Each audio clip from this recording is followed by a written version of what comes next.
How to turn on water lock feature to prevent accidental touches on your Galaxy Watch 6. Let's get started. There's two sections you can access this feature here. One, while viewing the clock face here, you'll swipe down from the top like this here, and then you'll swipe over until you see the double water droplets right here. As you tap on that, that's going to turn on the water lock feature for you. And if it's not there, you can also go into the main settings of your Watch 6 by tapping here. And while in the main settings, you'll go down until you see advanced features. So you're going down until you see advanced features, this right here.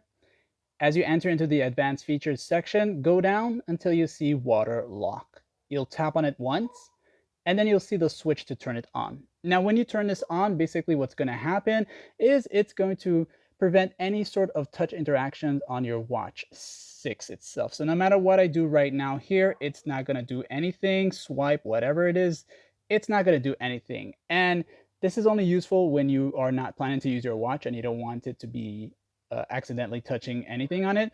And in order to deactivate it or turn off the water lock, you'll notice the water droplets are here, letting you know that the water lock is currently enabled. And you're going to long press your power button, the one with the orange under it. That's the power key here. You're going to hold it down, and you'll see this.